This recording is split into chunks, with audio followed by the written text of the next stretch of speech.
Leo, tignan po natin kung ano ang mensahe pagdating sa iyong kaperahan. So, I'm gonna send you positive energy first, pero hindi ko mahanap yung lighter ko. So, I'm sending you positive energy with Dimitri. Ayan po. Ayan si Dimitri. Sending you positive energies. So, tignan natin ano ba yung past energies pagdating sa iyong kaperahan, Leo.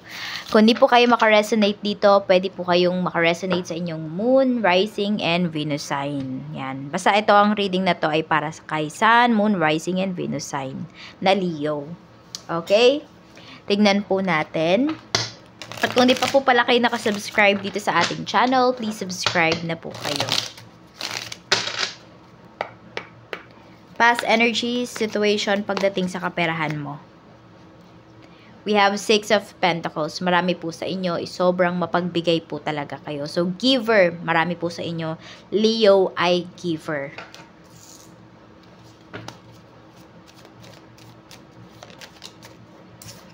We have 2 of Wands. Ayun nga, mas inuuna nyo yung ibang tao kaysa po sa inyong sarili.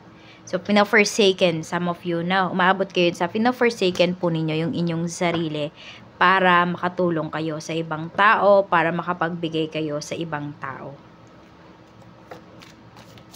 Ano, mabait kayo pero sumobra naman yung iba sa inyo sa bait. Ano ba yung weakness mo? Temperance. Ayan po. Yung weakness mo before, pagdating sa iyong kaperahan ay, sige, ibibigay ko na sa'yo kasi meron pa naman akong makukuha. So, yun nga talaga, pina-forsaken mo talaga yung sarili mo. Sinasaalang-alang mo yung sarili mo, yung pangangailangan mo para makapagbigay ka sa ibang tao. Yung ibang tao na sinasabi ko dito, ay hindi naman talaga ibang tao. Pwedeng family mo, pwedeng friends mo, malalapit sa'yo. So, mga kakilala mo po ito. Hindi ito mga strangers. Okay? So, tignan pa po natin ano pa yung mensahe. Yan, maayos na natin. Magulo kasi si Dimitri.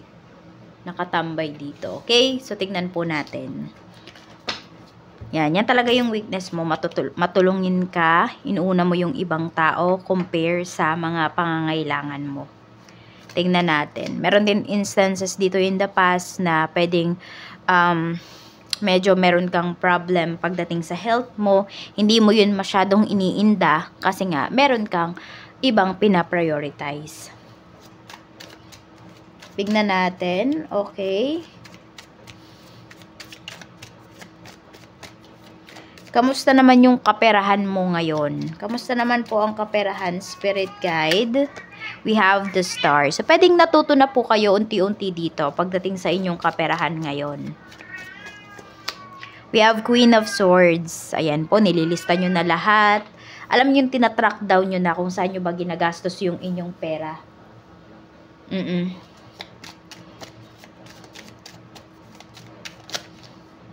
We have 10 of Swords. Natuto na po kasi kayo. Yan o, madami nang nag-traitor sa inyo dito. Meron din dito, pwedeng nawalan kayo ng work. Tapos, yun, nakilala nyo yung mga tao na tinutulungan nyo dati na pino-forsaken ninyo yung inyong sarili. Inuuna nyo sila. Tapos, yun, nung wala na kayo ay kahit they cannot spare some time, some dime para sa'yo. So, nakilala mo talaga yung mga tao na totoo sa'yo, yung mga tao na nandyan lang pala pag may kailangan ka. Minsan talaga, natututo tayo the hardest way, no? Pero ganun siguro talaga, hindi kasi tayo matututo pag puro easy-easy lang yung mga nangyayari sa life natin. Di natin ba maa-appreciate yung tinuturo sa atin na lessons? Lagi lang natin palalampasin yung mga bagay-bagay. Tingnan natin, okay, any pagkakakitaan. Tingnan natin kung ano ba yung mga pwede mong pagkakitaan. We have 2 of Swords. Ayan, yung iba po sa inyo, pwedeng ito ay sa internet. So, pwedeng hindi siya physical. Baka meron dito, kaya nyo mag-tutor online, English teacher online, ano pa, yung typing jobs, mga ganyan po.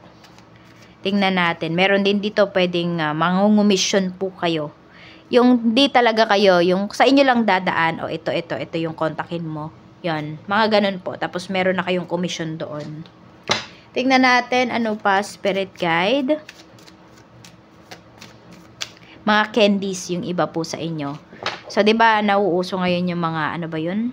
Mga freeze-dried na candies, yung mga ganon. So, yung mga ganon, try nyo. 'Di ba? Ano ba yung mga pwede ninyong gawin sa mga candies? Maging innovative po kayo, maging madiskarte kayo, maging creative kayo. Yan, basta something sweet, matatamis. Pero more on candies yung pinapakita po sa inyo dito. We have the Empress. Okay. So, meron din dito, pwedeng nagbe-breed po kayo ng mga animals. So, isa po yan sa pwedeng maging sideline po ninyo, maging side hustles po ninyo. Mga exotic animals, mga ganyan. Ano pa? Mga feeders, yung pinapakita dito. And yung iba po ay mga baby clothes. Pwede nyo rin po yung mapagkakitaan. Baby clothes. Ano pa, spirit guide? We have King of Wands. So, meron ba dito, Leo? Maganda yung boses ninyo. So, di ba, meron opportunities para sa inyo dito over the net. So, ayan po, pwedeng kumanta-kanta kayo. Kikita kayo. Ano pa? Pwedeng mag-podcast po kayo. Gawa kayo ng YouTube channel ninyo. Gawa kayo ng, ano ba, mag-live kayo sa TikTok. Yung mga ganun. Tignan natin, ano pa yung mensahe. Okay. Ano ba yung mga issues, weakness ngayon pagdating sa iyong kaperahan? We have 4 of Wands. So, lumalabas pa rin talaga dito yung family mo. Okay. Pwedeng tinutulungan mo pa rin naman sila, Leo. Kaya lang, mas natuto ka na talaga this time. We have 3 of Pentacles. Ayan. And nakikita ko dito, tinutulungan mo sila. Hindi sa paraan na dedepende sila sa'yo. Pwedeng once tinulungan mo sila or may tinuro ka sa kanila, inahayaan mo na sila na payabungin nila yung tinuro mo sa kanila o yung tinulong mo sa kanila. Yun yung nakikita ko dito. Kasi, ayan, ayaw mo din naman na habang, ayan, patagal ng patagal ay sa'yo na lang sila dumedepende. Gusto mo din sila na matuto na sa sarili nilang mga paraan, sa kanilang mga diskarte. Ano yung weakness mo? Ngayon, 4 of Cups. Yung weakness po nung iba sa inyo, more on, hindi ko naman nakikita talaga na weakness to kung siguro in moderation lang. Pero kung lagi-lagi talaga, yan, yung pa-chill-chill, yung iba po sa inyo. Minsan nagiging weakness nyo yan eh. Yung nagiging sobrang chill po ninyo sa mga bagay-bagay. Tingnan natin, okay, spirit guide, ano pa po yung mensahe? Pili ka, tingnan natin kung saan ka ba mas uunlad. Diba? Pang business ka ba or pang work ka, Leo? Tingnan natin. Pang business po ba or pang work si Leo, spirit guide?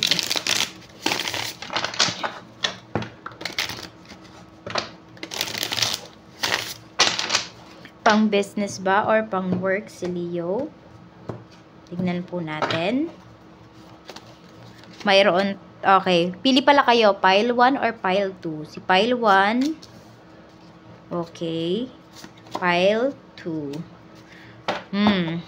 Si pile 1 is more on, pang business kasi yung naririnig ko dito. Yan, pang business. Ayan.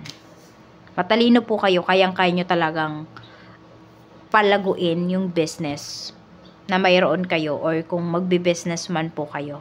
Yun lang, kailangan nyo lang dito, medyo mag-smile po kayo. Kasi, pwedeng iba sa inyo, medyo seryoso yung inyong face. Oo.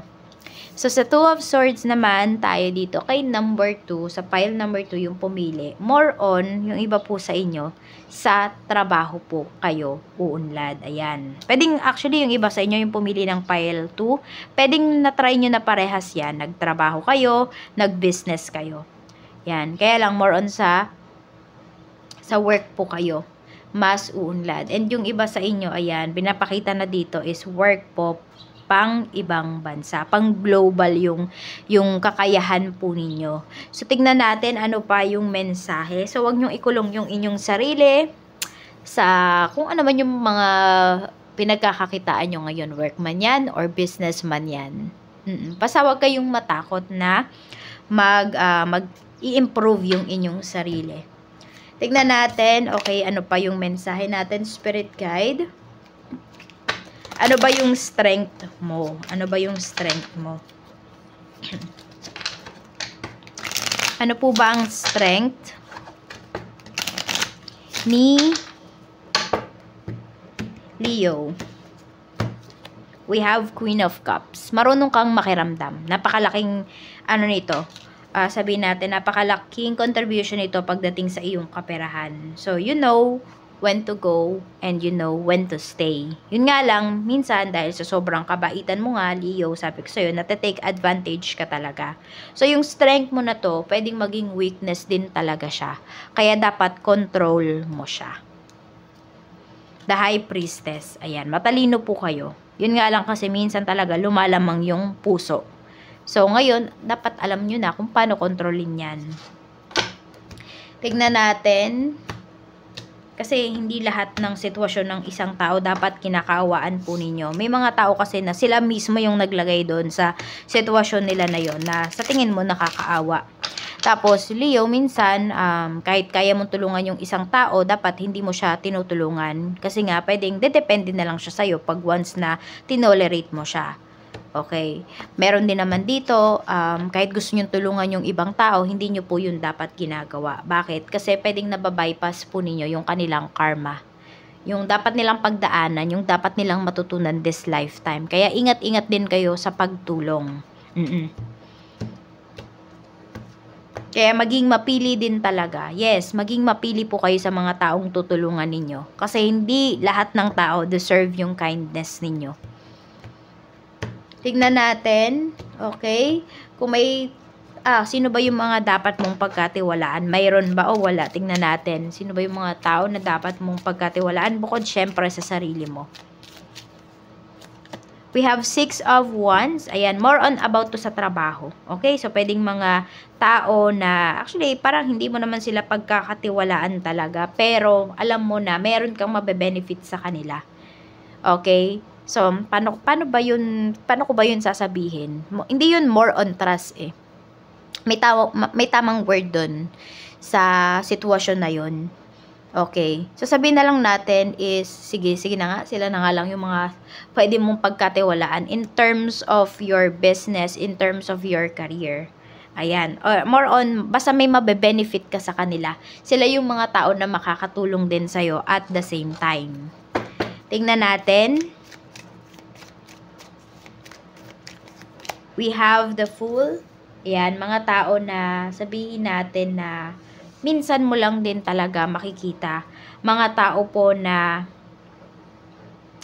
ang pangit naman kasi pag sabihin natin na mas mababa yung posisyon sa'yo. Pero ganun nga, ganun talaga. Okay? So yun, yung mga tao na tinitingnan ka talaga nila as inspiration. Yung mga sabihin natin, medyo wala pang posisyon or wala pang nararating sa life. Medyo pagkatiwalaan mo pa sila kasi yun, inspire pa sila sa'yo. Ang pangit pakinggan, no? Yung mga ganun. Kasi para tayo nang mamaliit eh, pag ganun yung word na sinabi natin. Pero yun, sige sabihin na natin, ganun nga natin na i-describe yung bagay na yun, yung tao na dapat mong pagkatiwalaan. Kasi, yun eh, hindi pa siya naghahangad din.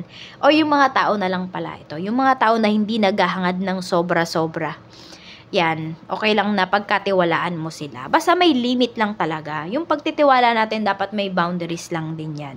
Even nga yung pagmamahal natin, di ba, dapat hindi siya 100% pag nagmamahal tayo. Para hindi tayo nate-take advantage. So, tingnan natin, okay. Kamusta ba yung trabaho mo noon? Ano ba yung issues? Kung nagkaroon na po kayo ng work before.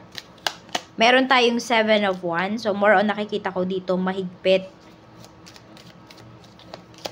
We have Wheel of Fortune. Yan. Pero maganda naman yung pasahod. 8 of Pentacles. Kaya lang, grabe din talaga yung trabaho. So, parang sinusulit talaga nila yung binabayad po nila sa'yo. Yun yung nakikita ko dito. Kaya din siguro, ayun, medyo nagtagal pa rin naman kayo sa work na to. Yung iba nga sa inyo, baka nga ito pa rin yung trabaho ninyo hanggang ngayon. Okay, tignan natin. So, yun lang yung issue noon sa work mo. Okay naman yung pasahod, pero sinusulit po. Parang kada sentimo kailangan pinagtrabahuhan. Napaka-strict. Check natin ano pa yung mensahe. Okay, kamusta naman yung trabaho mo ngayon kung lumipat na po kayo ng work. Ace of Pentacles, maganda rin yung pasahod po dito. Tapos, binavalue po talaga kayo. At yan, pwedeng may mga seminars, may mga trainings dito sa work ninyo ngayon. So, parang, alam mo yung ini-improve yung skills ng mga employees. Ganyan yung nakikita ko. Okay, wala akong nakikitang issues ngayon. Sabihin natin, may mga minor issues kasi hindi naman yan mawawala sa trabaho. Okay? Pero nakikita ko dito na masaya po kayo sa trabaho na mayroon kayo ngayon. Nag-e-explore pa rin yung iba sa inyo. Alam mo yung hindi kayo napapagod.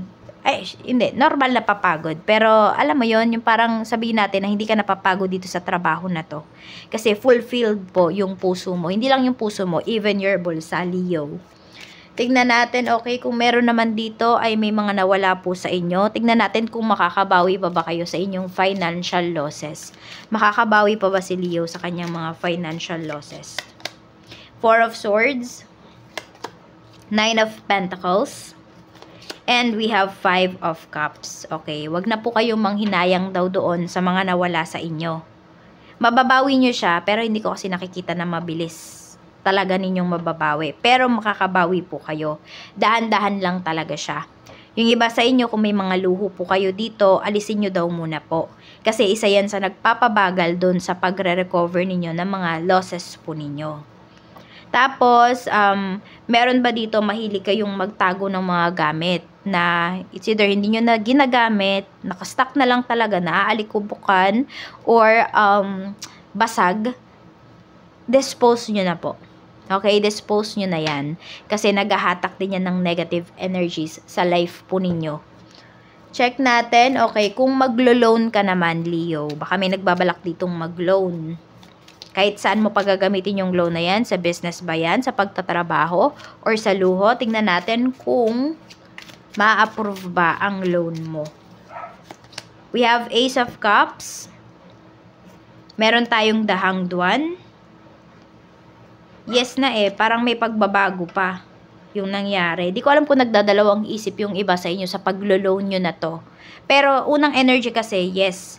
Tas parang nabitin siya, parang hindi siya natuloy. Okay, so pwedeng may delay. Ma-approve siya pero may delay po dito. Parang meron pang hihingin na sabihin natin kung sa cooperative kayo ng utang or sa bangko, parang may hihingin pa. Parang may pahabol na documents, ganyan. Parang susuriin pa siyang mabuti. Pero ma-approve po siya. Basta ma-provide nyo lang din yung hinihingi po sa inyo na other requirements. Sa Pinas ka ba or pang ibang bansa ka ba? Tignan natin. Pang Pinas ka ba or pang ibang bansa? Though meron na tayong nakita dito kanina, 'di ba? Si number 2. Pero tingnan natin pile 1 or pile number 2, pili po kayo. Two of Wands, ayan. Tapos, we have Nine of Swords. So, nagkabaliktad naman ngayon yung energy natin. Kaya kung namili kayo at sinunod nyo yung intuition ninyo, para po si number 1 sa ibang bansa. Yan. At si number 2 naman kasi medyo mahina yung loob nung iba sa inyo na pumili nito. Parang hindi nyo kakayanin. Yung iba, pwedeng magkaroon pa kayo ng depression kapag lumayo kayo. Pero, kaya tignan nyo rin ha. Tignan nyo rin talaga. Tignan nyo yung iba nyo pang mga signs. Kasi baka hindi kayo dito makaresonate. Pero yon meron kasi dito parang pag lumayo po kayo, hindi talaga kayo makakampante. So, parang lagi lang kayo nag-iisip. Oo. Normal naman yung naho-homesick. Pero yun nga, baka kasi yung iba sa inyo, pag lumayo kayo, hindi po ninyo kayanin. Kaya pag-isipan nyo rin. Ayan, baka kaya nakakunot yung noo dito ni number 2. Tingnan natin. Ano pa yung mensahe? Okay, blessings po na paparating. Blessings na paparating, Spirit Guide. Pero kung may support system po kayo dito, kung sa ibang bansa man kayo uunlad, no, or magwo-work, or titira, mas maganda, syempre, may support system kayo. Pag ganyan, medyo magiging madali na lang din naman yung lahat-lahat. Parang sabihin natin, everything will fall into place. Pag nalagpasan nyo naman yung phase na to, yan, yung, sabihin natin, yung naho-homesick kayo, tuloy-tuloy naman po yung blessings. Blessings, we have X. So, pwedeng may pabalik dito na X. May gustong bumalik na X mo dito. Pwedeng X yan na X talaga, romantic relationship. Pwede rin naman na family members. Ayan. Nagtakwil man sa'yo or tinakwil ka, Leo. Yan. We have box. Pwedeng may ma-receive ka dito ng mga parcel, mga balikbayan box. We have alien. Okay, parang baliktad. More on pwedeng, yes, pwede rin naman na ikaw yung maka-receive nito. Pero pwede po na yung mga tao na nagbabalik sa buhay mo. Ayan, sabi ko nga, wag ka masyadong maging mabait, Leo. Yan. Pero kung ito naman po ay sabihin natin na bukal sa loob mo, okay lang naman na magbigay ka. Wala naman pong masama doon. Tignan natin kung ano pa yung mensahe para sa'yo. Spirit guide, mensahe pa po natin pagdating sa kaperahan ni Leo. Leo, Sun, Moon, Rising, and Venus. Kaperahan pa po ni Leo, Spirit guide, kamusta? We have Guardian Angel. We have Success. And we have Fertility. Okay. So, guided ka po ng iyong spirit guides. Okay? Kung meron ka man pong gustong gawin at wala ka namang nararamdaman na pagdadalawang isip, wala kang nararamdaman na pangamba, or tipong yung parang hindi ka ba mapakali. Yan. Tuloy mo po yan kasi pwedeng yan, dyan ka patungo sa success. Kung ano man yung umpisahan mo na to, success po ang kapupuntahan yan. So, sabi dito, trust your guardian angel. You're on the right path. You're on the right track. Don't sacrifice family for career. So, yun, baka kaya may mga magbabalikan dito sa life mo. Okay? Kasi pwedeng yung mga ex pala na to, ito yung mga na-sacrifice mo because of your career. Pero tignan mo rin, Leo, kung sabi ko nga, deserving ba sila na bumalik dito sa life mo or hindi na. So, ayan po ang mensahe para sa'yo pagdating sa iyong kaperahan. Maraming salamat po. Mag-iingat kayo always and more blessings to come.